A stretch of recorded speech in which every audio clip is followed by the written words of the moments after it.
আমরা বাঙালিরা কিন্তু মাছ মাংস যতটা না ভালো খাই, তার থেকে বেশি ভালো খাই কিন্তু বাটাবুটি।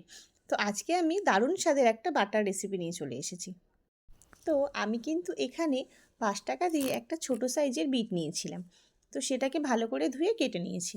এরপর তাতে 3-4 কোয়া মতন রসুন আর দুটো দেবো কাঁচা লঙ্কা দিয়ে মিক্সিতে খুব ভালো করে একটু পেস্ট করে নিতে হবে।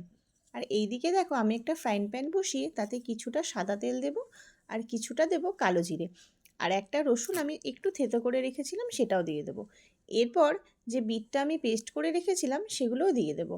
দিয়ে তাতে নুন, হলুদ আর সামান্য একটু মিষ্টি দেবো, কারণ বিট এমনিতেই মিষ্টি হয়, তাই খুব বেশি আমি চিনি দেবো না। এরপর আমি গ্যাসের ফ্লেমটা মিডিয়ামে রেখে খুব ভালো করে একটু জলটাকে শুকিয়ে নেব, যাতে একটু শুকনো শুকনো হয়ে আসে। তো এই দেখো আমার কিন্তু বিট বাটা কিন্তু একদম রেডি হয়ে গেছে। আর সিরিয়াসলি বলছি, খেতে কিন্তু অসাধারণ হয়। আমার মাম্মাম তো এটা খুব ভালো খায়। তো এই দেখো মাম্মামকে ভাত দিয়ে দিয়েছি। ঝাল হয়েছে, আমি বললাম যে বিট বাটাটা কিন্তু ঝাল হয়েছে, তা বললো না মা আমি খাবো।